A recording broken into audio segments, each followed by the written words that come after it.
Hi, I'm Cheryl Peterson with Healing Science Today. This is a talk on appreciation. You are appreciated, and let me explain how I know. I'm not talking about me appreciating you, although I do. I'm talking about something bigger, something really big. It existed before us, it's a force still here, and we can accept that. You are appreciated, you are valued, respected, and understood. You always have been. You can't stop it any more than you can stop Earth from spinning. Let's ask ourselves, can we feel the Earth spin at breakneck speed? I can't. Earth feels immovable and unmoving. But science and physics offer proof that we can separate ourselves from the feelings of a standstill Earth. Once separated from those feelings, we're able to design satellites that leave a moving Earth and land on a moving comet, showing us an expanded reality. Have you ever felt overlooked, ignored, or taken for granted? Well, we can separate ourselves from those feelings and follow the rule of divine knowledge that shows a greater reality. No matter how strong those crummy feelings are, they can't successfully refute the fact that you are appreciated. So where does all this appreciation come from? Appreciation in and of itself, from God, the universe, the ever-present reality of love, or whatever you call it. It's the all-connecting, all-powerful force within and without. Okay, yes, it's nice when we appreciate one another. It's important to say thank you and to recognize one another's value. But that doesn't happen all the time. We humans are not that reliable. We live in a troubled and troubling world, but we are benefited by divine knowledge. What is this divine knowledge? I have no specific definition, but I can give examples and share insight. When I was a teenager working on the family farm, Dad taught me to bale alfalfa hay. We had 600 acres of the stuff. We'd get up at 4 a.m. and bale hay day after day. At the end of the day, Dad would point out the 9 broken hay bales my baler dropped without mentioning the 8,532 good hay bales. Feeling unappreciated, I took Dad's criticism silently. I wanted to cry, but pinched my lips and reminded myself there was a God and God loves me. That was my definition of divine knowledge at the time. No lovey-dovey, sweetie, peachy words ever fell from my father's lips, so quite frankly, it wasn't a shock that he noticed my mistakes and didn't mention my successes. At that time on the family farm, we were using sophisticated equipment to survey hundreds of acres, reconstruct landscapes, and install pipe to bring irrigation water from the Snake River to a reservoir in the middle of a 2,600 acre farm. We could talk on mobile phones and communicate with people instantly. We could go home and clap our hands and turn on the light.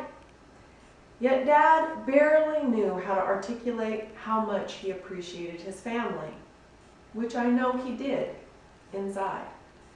As for me, I simply figured out the next best thing to do.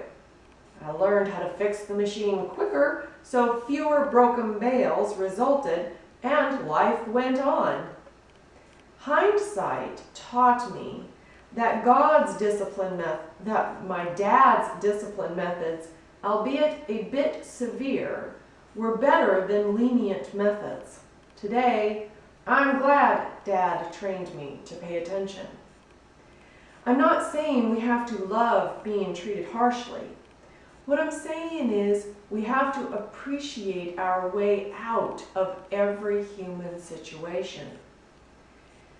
I recently interviewed a Holocaust survivor. He was a Jewish teenager in the 1940s when World War II broke out. He was taken from his home in Poland to Germany to work as a laborer. He told me, "I developed a strong bond of support with a group of about 10 other teenagers. We told each other stories so we'd forget we were starving and freezing." During those 3 years, this young man wore the same clothes. And I've complained about doing the laundry? He, along with 1,000 other laborers, were in charge of keeping the train tracks and airfields clear.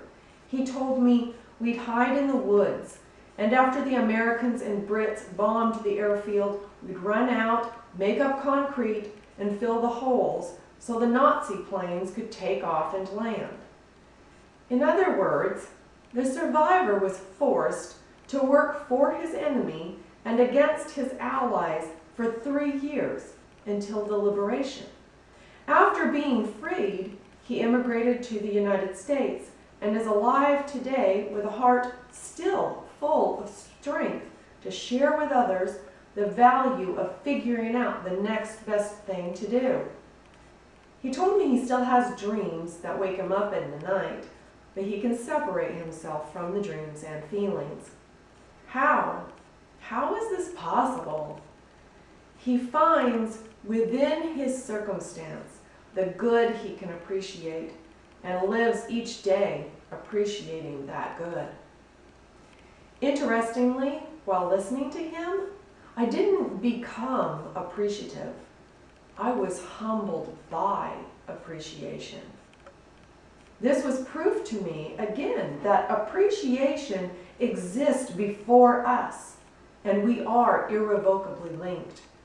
It's the order of reality. Generally, we don't learn this order of reality in the secular schools, and we may not have been taught it in the home, but it's never too late to explore and learn. Although I strive to be a better person, I try not to get sidetracked in my efforts. I don't want to get too caught up in myself and my convictions. I don't want to make the mistake of thinking I give life to appreciation. We need to be careful when telling ourselves to be thankful, be respectful, be kind, as if this goodness wouldn't exist without our efforts. We also need to be careful when we think we have to get respect, as if it's a commodity. To keep this straight in my head, I observe, pray, pay attention, I read. I like reading books that discuss divine knowledge, such as Science and Health with Key to the Scriptures. It was first written by Mary Baker Eddy in the 19th century, and I've since updated and revised it. How about this idea from the book Science and Health? God is mind. We also have in the Bible the prophet Isaiah pointing to the idea of God as a mind greater than the human mind. I'll quote from Isaiah. "For my thoughts are not your thoughts, neither are your ways my ways, declares the Lord. As the heavens are higher than the earth, so are my ways higher than your ways, and my thoughts than your thoughts." Also in the Bible, the Apostle Paul mentions a couple of times about having the mind of Christ. This sounds abstract, but it isn't complicated. It's only complicated when we project our limited knowledge onto God. We think God is a superhuman, or we think God has a big or brilliant mind/brain. But this isn't so. God is mind, is divine mind, with divine ideas. We are idea. Similar to God is love, not only a loving God, but love in and of itself. We are images of love. Moreover, those images are good and substantial. Have you ever heard of Photoshop? It's a computer software program that allows the user to manipulate images or photos. I've noticed in this everyday life that when we're feeling full of appreciation of the substantial good around us, we unconsciously or mentally Photoshop each other. We automatically copy and paste smooth skin over wrinkles. We straighten and whiten teeth. We mentally click, drag, click to slim down hips. We even replace arrogance, ignorance, and impatience with humor, goodwill, and understanding. Our friends are always beautiful to us. We can do this mental photoshopping more often by getting to know better substantial good. The opposite of substantial good is temporal good. Skin, teeth, houses, brownies. The problem with temporal good is that with it comes temporal bad. But there is no substantial bad in the reality of love. As we spend time exploring substantial good, such as wisdom, patience, and spiritual courage, we aren't so easily mishandled by the temporal good or bad. Now let's spend a minute to talk about how an idea can be substantial. Let's take the number 3. Here's a 3. A 3 is a 3. If we saw a child draw this, we'd say, oh, no, honey, that's not a 3. This is a 3. But this is not the substance of a 3. We can take this away. Is the idea of 3 gone? No. It's in mind, substantial as ever. Always was, always will be. How many of you can picture a 3? Let's do it. Can you picture a 3? Yes, there's your idea. It's substantial. So substantial that it just multiplied. I'm now here no longer the only one with a 3. You all have the idea of a 3. Now take that 3 and add to it another 3. Hopefully you get a 6 when adding, but look deeper. We just saw the idea of 3 bear fruit by doubling. Alas, substantial ideas not only multiply, but are fruitful. Divine thoughts are doing just that, appreciating, gaining, or increasing in value. Ideas are substantial. We give them identity. Beethoven gave harmony identity. Benjamin Franklin gave ingenuity identity. We can give appreciation identity. We don't need a specific symbol to do so. We don't need a certain circumstance to have appreciation. It exists. It's ours. About 4 years ago, my husband Doug and I decided to sell our house in New York and move back to the Pacific Northwest, where our daughters live. The plan did not work out. We still live in New York.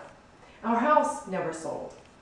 I was bummed for a while because I'd convinced myself that living closer to our daughters would make me feel, what? Happy? Fulfilled? Loved? I have that already. And it isn't because of my circumstance, it's because substantial good exists. I finally yielded to the divine order, and meaning was restored. We tried a plan, it didn't work, we weren't bent out of shape, we weren't depreciated. Appreciation is more than a verb, it's more than a person, place, or thing. It's from God, the Almighty, all-moving, and self-sustaining. With the mind of appreciation, we can see and accept the substantial good that will not change. We can know we are appreciated.